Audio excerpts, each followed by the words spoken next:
Welcome to the Galvanize with Gavin podcast. This is your host, baseball player and entrepreneur, Gavin Johns. This podcast will empower you to reach your fullest potential in life. Inspirational stories, keys to success, and practical methods to overcome life's challenges will be revealed. I encourage you to be the light in the lightning and spark a positive change in the world today. How's everyone doing? Galvanize with Gavin video podcast. We have a special guest, Jojo Romero today. Thanks for coming on, my man. Yeah, thank you for having me. No problem. So I like to do this with everyone, just give everyone the proper introduction, and then we'll get into some questions and some discussion. So for those who don't know, Jojo and I, we met each other at Yavapai College, community college in Arizona, northern Arizona to be specific. Shout out to the Rough Riders.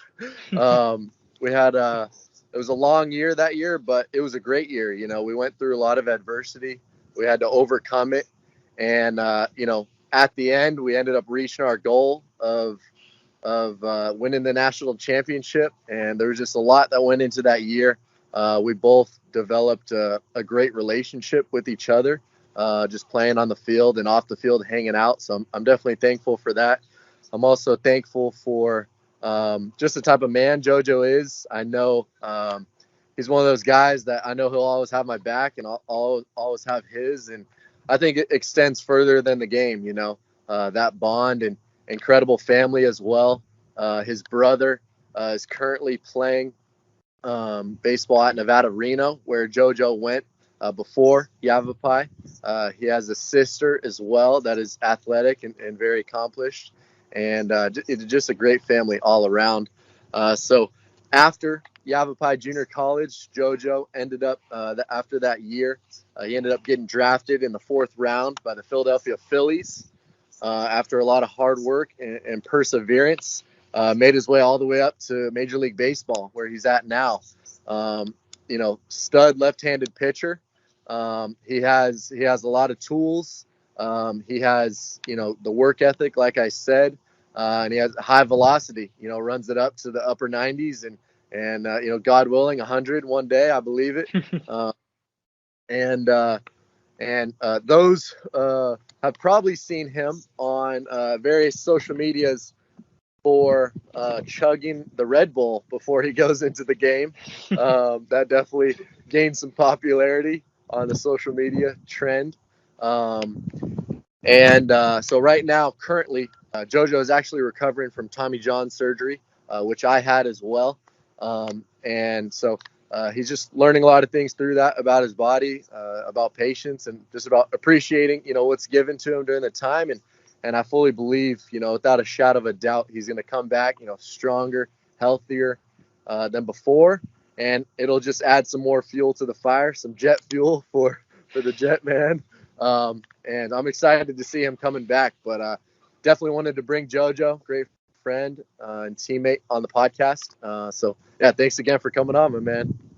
Yeah, appreciate all that. No problem, man. No problem. Like I say, got to give credit where credit's due. You've worked hard to get to this point, and I firmly believe it's just the beginning for you. I think God has a lot more in store for your life, for your whole family, what's to come, and I'm excited to see it play out, man. I really believe that. So definitely. For the first question, I just wanted to ask. Everyone has different reasons or different passions and stuff, but specifically for baseball, what do you love most about the sport of baseball? I mean, you kind of hit on it earlier. The relationship you build with it. I mean, it's a fraternity. Whether it's guys you've played it with, guys you've competed against. I mean, it's a bond that lasts a lot longer than than your playing career might be, and it lasts a lot. It lasts a lot farther than just baseball. Some of my best friends that I've had over the years have come from baseball, and it's just all that time you put in at the field, all those countless hours, whether it's sitting waiting for your opportunity to play, or all the practices, all the ups and downs, just building those relationships through, sports. It's something different that's, it's hard to describe, but definitely the relationships you build is probably, one of my favorite things. That's awesome. That's awesome. Definitely. Thanks for sharing that.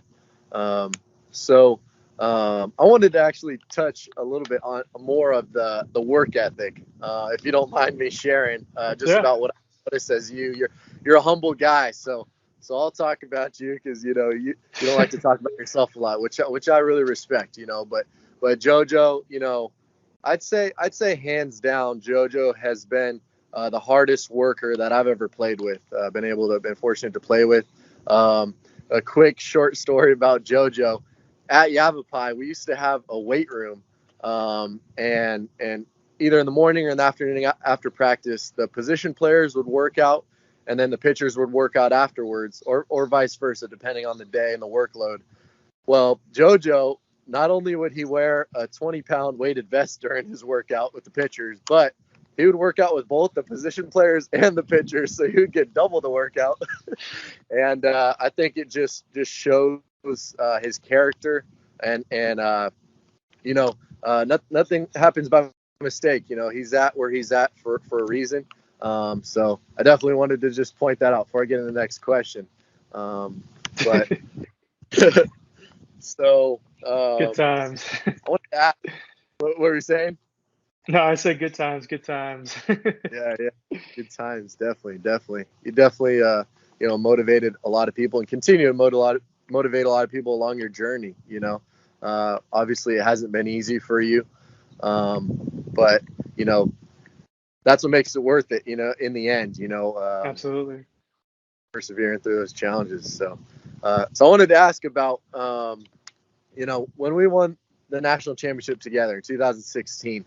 There was so much to that story. The road to Zion, we called it. The promised land, achieving that. Yep. Many things happened that year. I wanted to ask, for you, what were some of your key takeaways just from that crazy season? Yeah, no, talk about a roller coaster of a season. um, I mean, that's the definition of a team coming together and playing for one another. Wasn't like that the whole year. We definitely had our ups and downs. Coming from a cold start to the season, and that happens when what did we get, like 2 weeks to practice before we had our first game, Yeah. or not even that because of the weather and all that stuff. Things we can't control.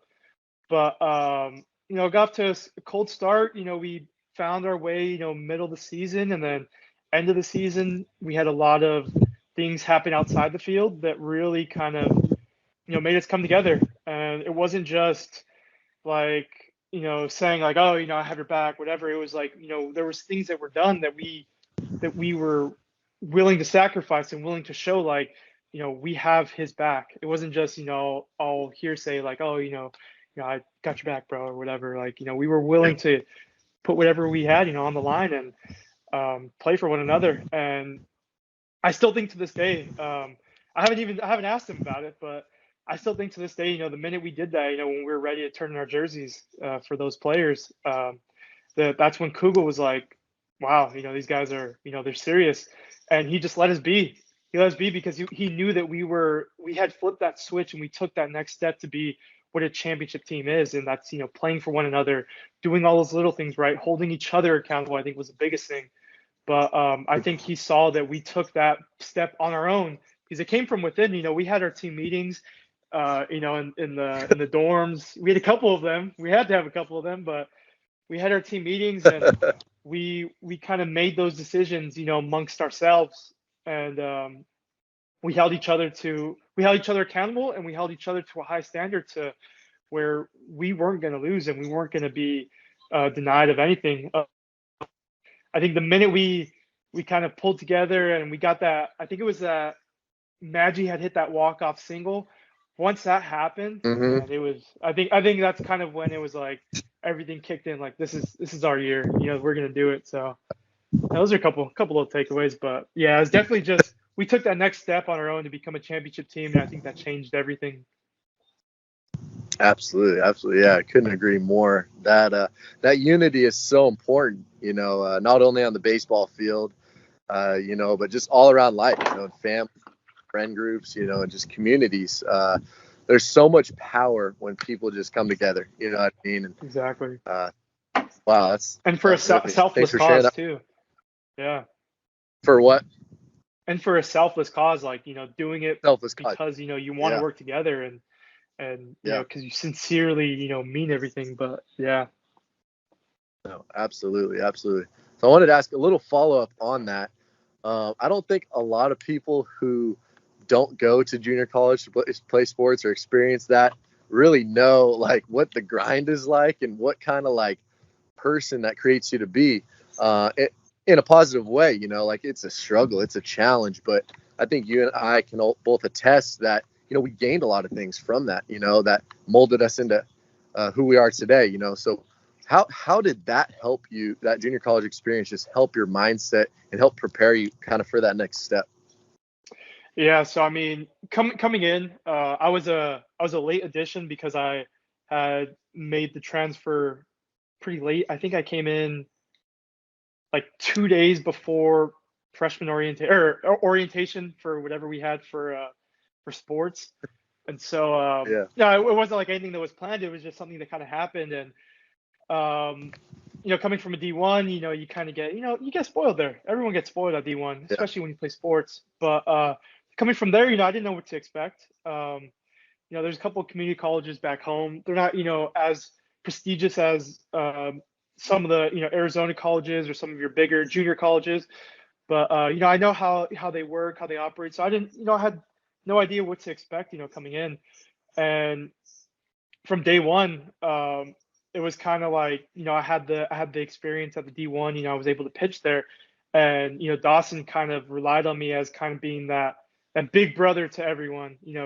Making yeah, sure no one's doing anything stupid. Anyone has any questions, you know, I'm all ears. But that's kind of that's kind of how I am too. I love to help. I love to, any way I can. Any little advice I could give. Based off of what I've seen.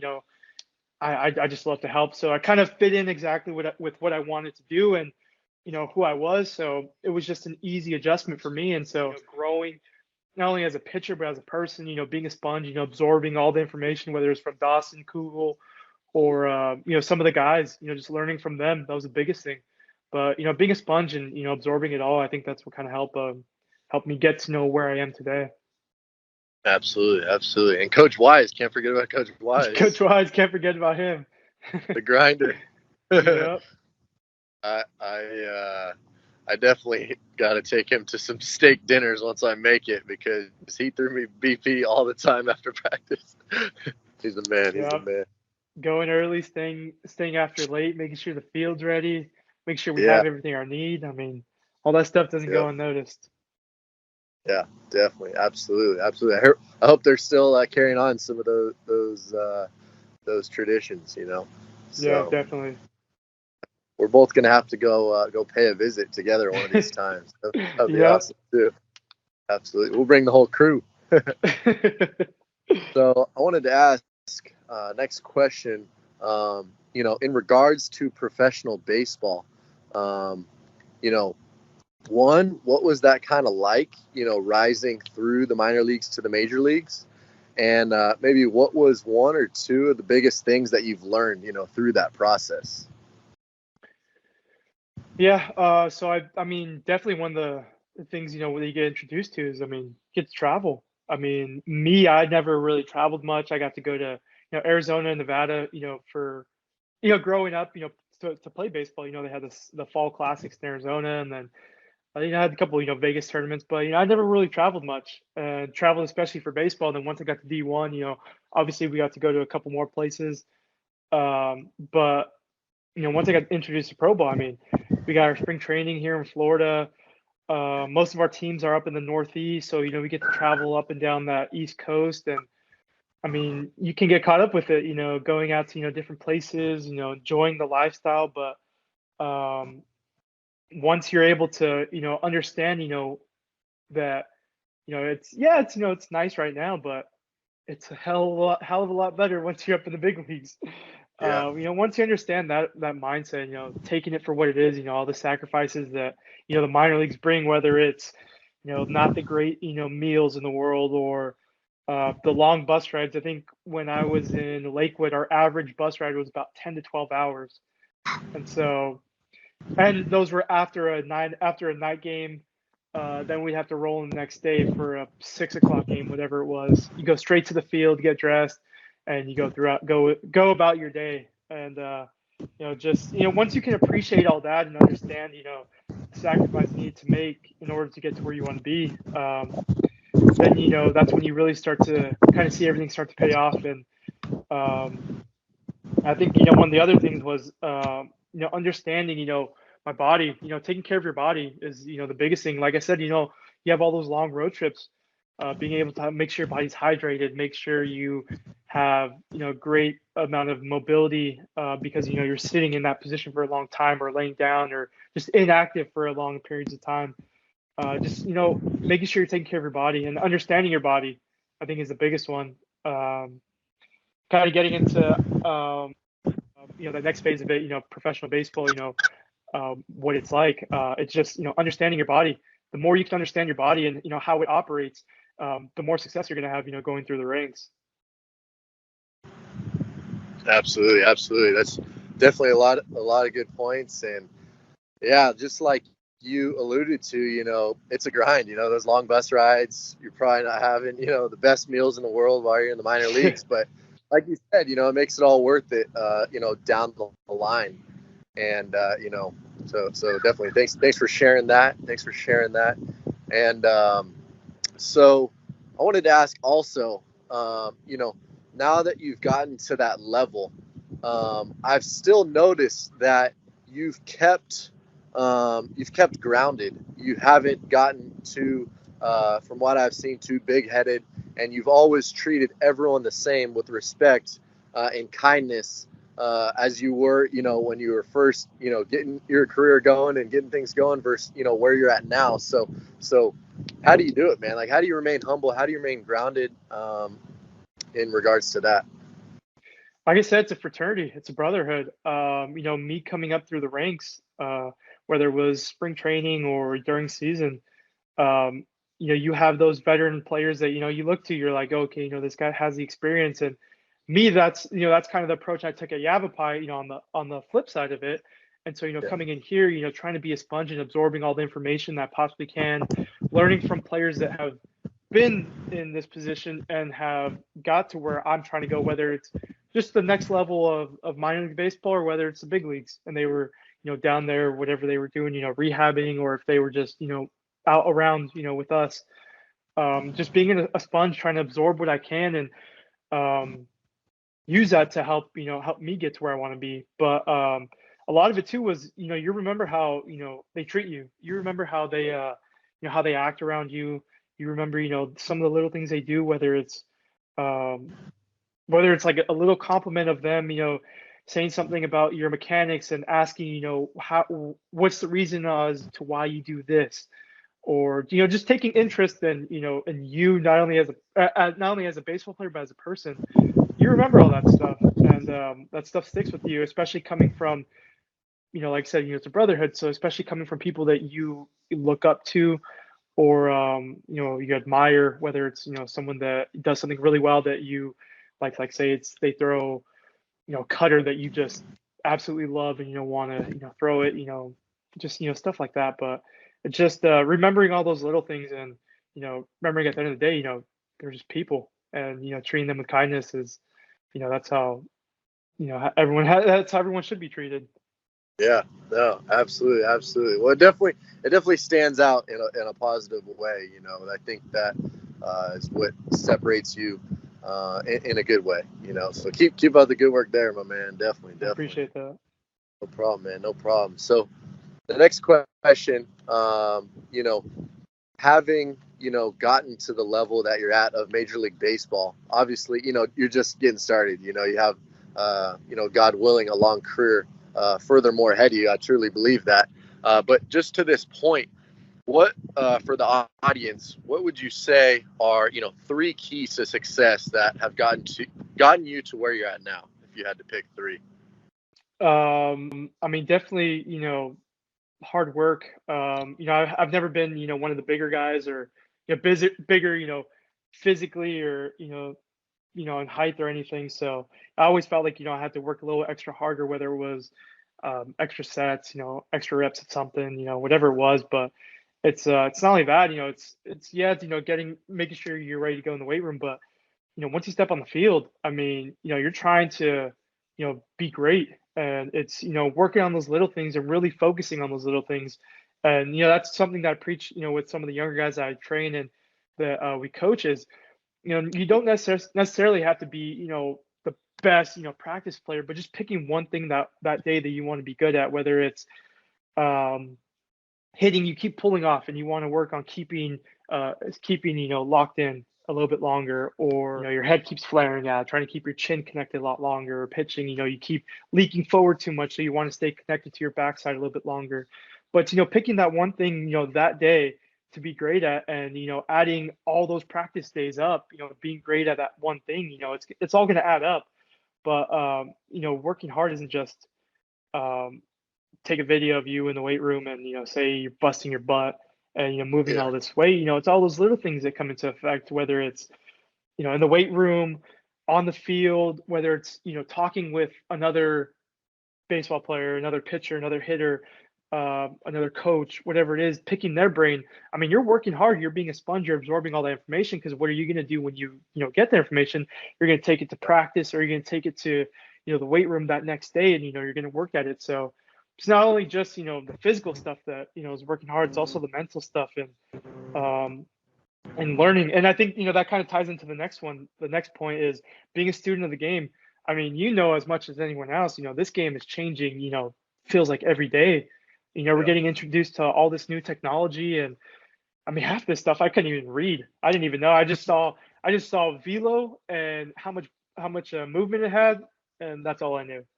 And so in 2019, I was struggling a little bit, and so I went to go look back on video. I was trying to understand what was mechanically what was wrong, and made a couple things or had a couple things I was able to fix. But then we have all the Rapsodo and TrackMan data, and so had someone sit there. I had our video guy sit there and explain to me what everything meant and how we can manipulate the ball to get a bigger horizontal movement or better vertical break, or whatever, all these different things. Not necessarily that I was going to do it, but just understanding how all that works and how that pertains to me as a pitcher. And so when I had gone out there for that very next practice, I was working on stuff that would help the spin efficiency of my ball, and which is just how much true spin that ball has working back. And so something like that was able to help me, because I throw across my body a lot, in a circular motion. So a lot of times that takes away from the effectiveness of my fastball, whether it's being in the zone or that ball cutting on you. I mean, that ball cuts a lot. So that ball cutting, when you don't want it to, you're missing a spot. When you miss a spot, they take advantage, especially the higher you go up on, levels of minor league baseball. So it was just kind of, understanding how all that, geared into just one simple thing in spin efficiency. So, I worked on that for, a couple weeks, and was able to get a better understanding of what it was. And I put that to work, and, I was able to salvage what was a very tough month and a half for me. And, I was able to turn that into a pretty good year, which led to 2020 and 2021, where I made some, pretty big strides, not only with repertoire and mechanics and everything, but as a pitcher, I was able to take bigger strides, and was able to get myself in a position to get a call up in 2020, and then same thing this season.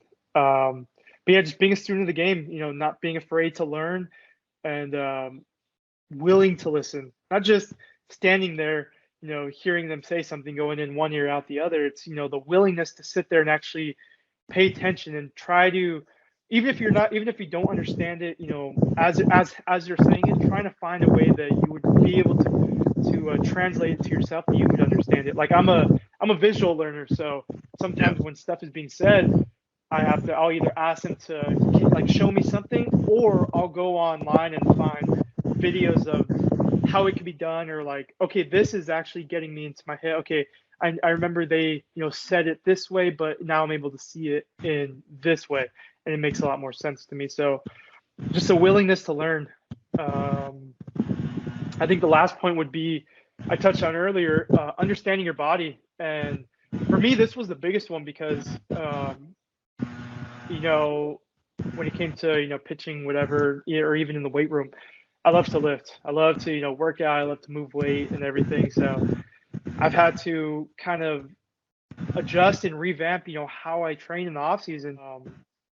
I put that to work, and I was able to salvage what was a very tough month and a half for me, and I was able to turn that into a pretty good year, which led to 2020 and 2021, where I made some pretty big strides, not only with repertoire and mechanics and everything, but as a pitcher, I was able to take bigger strides and was able to get myself in a position to get a call up in 2020, and then same thing this season. But yeah, just being a student of the game, not being afraid to learn, and willing to listen, not just standing there, hearing them say something, going in one ear out the other. It's the willingness to sit there and actually pay attention and try to, even if you don't understand it, as you're saying it, trying to find a way that you would be able to translate it to yourself, that you could understand it. Like I'm a visual learner, so sometimes when stuff is being said, I'll either ask them to like show me something, or I'll go online and find videos of how it could be done, or like, okay, this is actually getting me into my head. Okay, I remember they said it this way, but now I'm able to see it in this way, and it makes a lot more sense to me. So just a willingness to learn. I think the last point would be, I touched on earlier, understanding your body. And for me, this was the biggest one because when it came to pitching, whatever, or even in the weight room, I love to lift. I love to work out. I love to move weight and everything. So I've had to kind of adjust and revamp, how I train in the off season, just from this simple concept. I mean, you think about it, from the time you're coming up as a little kid, playing in your little league games, all the way through, let's just say, your pro ball career, up until you get to the big leagues. Look at how many pitching coaches you come across. For me as a pitcher, look how many pitching coaches you come across. Look at how many coaches you come across, whether it's from the hitting side, the fielding side, or even the head coach side. Everyone has their different philosophies. So when it comes to trying to, and different philosophies, everyone has their like cookie cutter of what their perfect and most ideal player of your caliber would be, as if whether it's a pitcher, a catcher, position player, whatever it is, they have their cookie cutter of what's going to make you be the best possible player you can be, which there's nothing wrong with. But going throughout your career, look how many coaches you come across, that have their own formula for that. So being able to understand your body, you're going to know what works for you. And it might be bits and pieces from one coach, from another coach, from this coach, from this coach, and understanding that one little thing works for you, but not all this other stuff works for you, and being able to have the willingness to adapt that, plug that into your formula, and just keep constantly growing. And that was one of the biggest things that I learned, was that sometimes we get overwhelmed with all this information, whether it's information about mechanics or all the data that there is. You just get really overwhelmed sometimes, and being able to kind of slow that stuff down, and kind of go back to ground zero, be like, okay, I know my body. Okay, what do I need? And kind of addressing it from there. But yeah, I think that was the biggest thing. I made that adjustment probably about 2020, and in 2019 going into 2020, and just completely changed my workouts in more of a functional standpoint while moving weight. And I was able to unlock my hips, my T-spine mobility. I was able to unlock all these different things, and I saw a big jump in velo and a big jump in just overall effectiveness on the mound. And that to me is probably the biggest component of everything I've learned so far. Yeah, no, that's awesome. There's a lot of really good points, and just as a whole, the working hard, being a student of the game, and knowing your body. Those are very just mature standpoints, but also again like humble. Like you're willing. It takes humility to work hard and know that you have to put in the work, knowing you have room to improve in areas, and it takes humility to be able to be a student of the game, to listen to others, to be a sponge, like you said, and to take the time to know your body takes humility as well. So I see a constant trend here, and I think you know that's why you've gotten to where you've gotten, and that's why you're going to continue to progress and improve in a lot of aspects of your game and in your life. So definitely, thanks for sharing that, my man. I really appreciate that. I know the audience are going to take a lot out of that. So that was definitely cool. Definitely cool. Appreciate that. So I wanted to ask, what were you going to say something? No, you're good. Go ahead. Oh, okay. No, you're good. So I was going to ask, outside of, baseball, everyone knows, Jojo, Oxnard, California baseball, now with the Phillies, and all of that. Outside of baseball, what are some of your passions, maybe some of your hobbies, some things that maybe help you create balance in your life, or just things that you enjoy to do, whether it be family or hanging out, different activities? Like, what do you like to do outside of baseball? Well, I mean, the biggest thing when I'm not on the field during season, I'm on the field in the off season coaching. So, like I Yeah. said back in when I was talking about it, I love to help people, help kids, get to where they want to go, whether that's to a college, try to get drafted, or just becoming a better overall athlete and a person. I love doing that, and so I love coaching. I'm out there. We were out there, I think. Well, at least after I got surgery, we were out there probably 4 times a week, 3, 4 times a week, and then during the off season, I'm probably out there pretty much every day. But any way I can help, whether it's them asking little questions about grips or just the mindset, or even asking who's the toughest hitter you face, stuff like that, fires me up because I used to ask those questions. I used to be the little kid, asking the older guys, about those questions and all that stuff. So I love to just be there and answer what I can and help out. And so it's stuff, it's stuff like that. It's pretty much my whole off season. I love being at the field, and my dad coaches. Um, I coach, I give lessons, I do all that stuff, and that's I wouldn't want to do anything else. That's my passion. And I'm pretty sure, once I'm done with the game, hopefully it's like you said, God willing, it's a long career, but I'll definitely get into coaching because it's my passion. It's what I love to do, and I love to win. So um, that's something I really want to do. And outside of that too, being a trainer, how I love being in the gym and just helping people unlock their potential, what they want to do, whether it's them setting a goal, helping them crush it and overachieve the goal they set, but just stuff like that. And then aside from that, don't really do too much. I play video games, play some Call of Duty, play every sports game. Nothing too competitive. Just kind of just something to let the mind be free. Um, work on that. Your reaction time and all that stuff. But Yes, sir. I also too, I feel it helps me because when I play the show, I use my guy and I'm working on pitch sequencing and what works for certain hitters. Obviously, it's just a video game, but when you work on sequencing Yeah. against a computer, it can come in handy. But I actually use it during season to develop game plans of what I want to do. Not necessarily the actual result of the video game itself, but the sequencing, how I would want to tunnel pitches, whether it's throwing a four seam low and away and throwing a slider right off that, or throwing a changeup so we can break the planes this way, whatever it is, I throw it on the show just to see how it would look. So that way I know what I'm trying to look for when I'm seeing it, whether I'm playing catch or throwing in the bullpen. Yeah. So it has its little education benefits to it, but definitely some video Yeah. games. And me and one of my buddies, a couple of my buddies started this it's on Instagram. It's Jet Fuel Pools. It's just card. We collect cards. We resell. We officially resell on the Whatnot app. what not, literally just what and a not put together. But it just, it's the whole card collecting community. Baseball, any type of card, baseball cards, football cards, Pokemon cards, all that stuff. It's actually really, really fun. I mean, I've collected cards, since I was young, but I never got into it like this. And went to my first card show about a month ago. I think it was about a month ago, and got to see the whole atmosphere. I saw my own card there.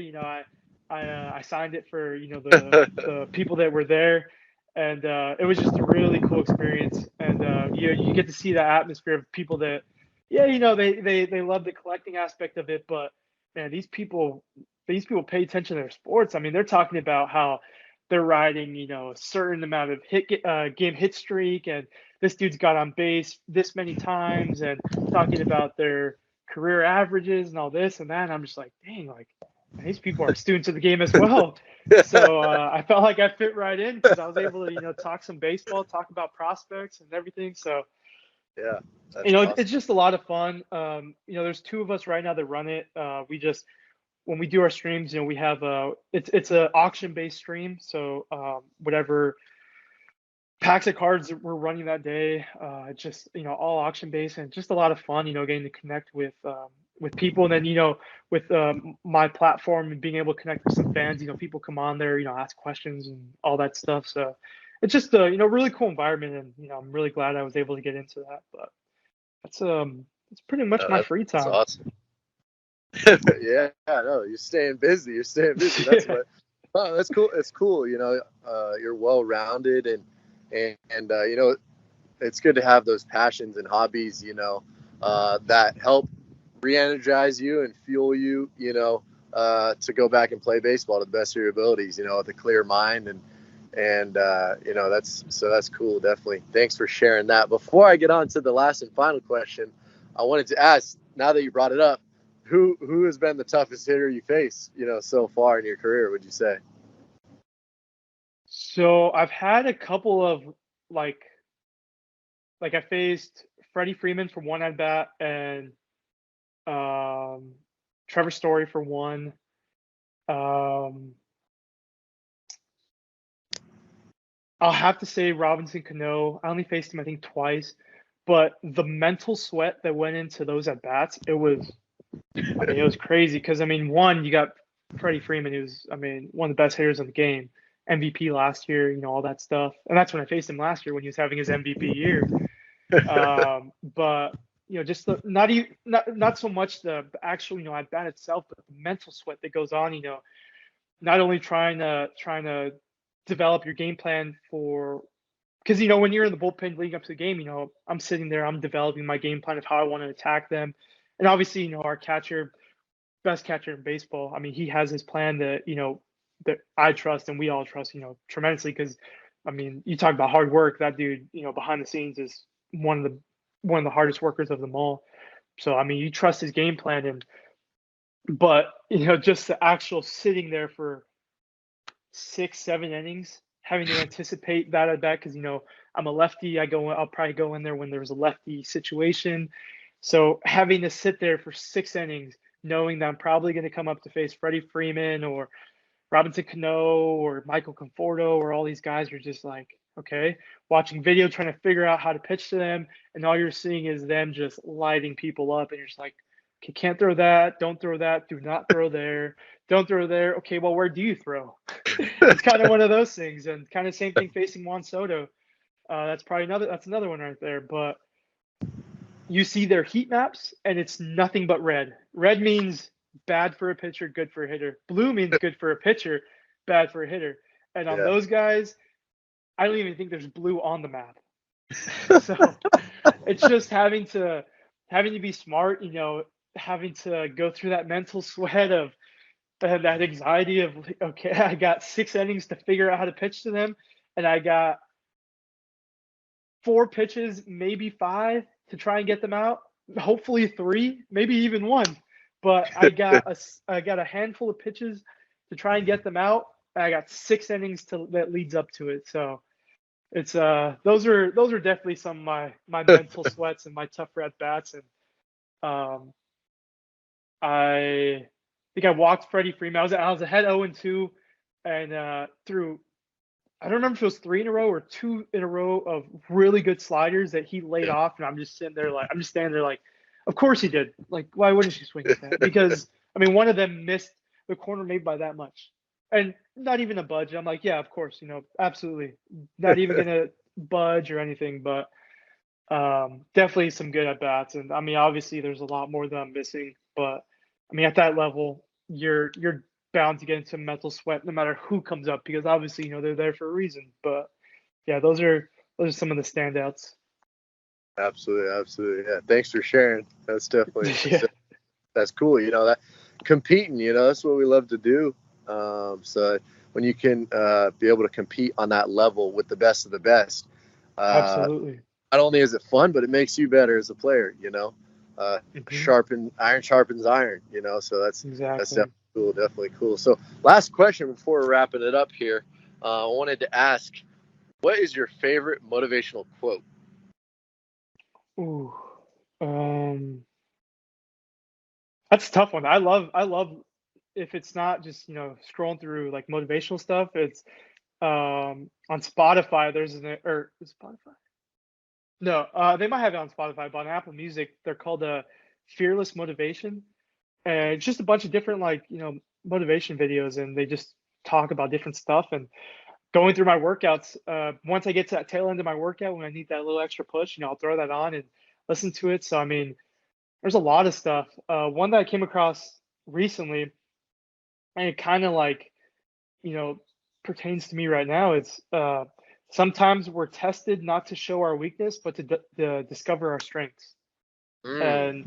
And something like that. I mean, it's you see that. I mean, with minor league baseball in general. I mean, you're tested daily. Going throughout the struggle of being away from your family. All those sacrifices you have to make. The food aspect of it. I love to eat, and we're not the quality of the food isn't always the best, but it just comes with it. The long travel, sitting in a bus ride, all that stuff. Struggles once you're actually on the field. The slumps you get into as a pitcher, as a player, whether it's physical or mental. Um, we all have them, and it's just a matter of digging deep, trying to find that second gear, finding something that within that helps dig you out of it. Because yeah, you're gonna come out of it eventually, but it takes a lot of hard work trying to get out of those places. And but yeah, and and then injury too. I mean, you see that all the time. When guys get injured. I mean, it's never something you want, but it changes you into a different beast. Um, you kind of see things from a different perspective. And one of my favorite things that that I'm looking at it, and I don't even know how this came about, but it was just I was talking to my brother about it, and it just kind of popped in my head. I think I mentioned it to you, but there's a beauty in it because everything that I've learned over these last 10 years of competing at a high level, from college, tail end of high school and pro ball now, um, all the information I've learned, everything I've come across, all these different routines and everything that I've found that's worked for me, I get to start from ground zero and build up into Yeah. what I want to be. And that's kind of the approach I'm having right now. It's still got a long ways to go. We're approaching 5 months, so almost time to start chucking that rock again. But Yes, sir. Yes, sir. just taking it one day at a time with that approach, and just trying to be the best version I can be every single day. And I mean, it kind of shows to that that little quote that I read off right there. It's, you discover a different strength within, whether it's something that kind of shows itself in full frame, or it's something that you kind of have to pry out and really dig in, and you really have to go through some stuff to kind of figure out. And I mean, only you'll be able to tell, but there's definitely some truth behind that. Absolutely, man. Absolutely. Well, thanks for all just your time, and thanks for all just your insight, your knowledge, and definitely added a lot of value to Galvanize the Gavin video podcast. It was fun talking with you too, my man, as always. So thanks for coming on, and yeah, we'll talk soon, my brother. Yeah, appreciate you. Always love catching up, brother. Yeah, man. No problem. No problem. All right. We'll talk soon, bro. All right, sounds good, brother. Thank you all for tuning into the Galvanize with Gavin podcast. I hope you were inspired and empowered to reach your fullest potential in life. For more resources, visit gavinjohns.com. For businesses interested in sponsoring the podcast, visit gavinjohns.com/sponsor. Thank you all, and God bless.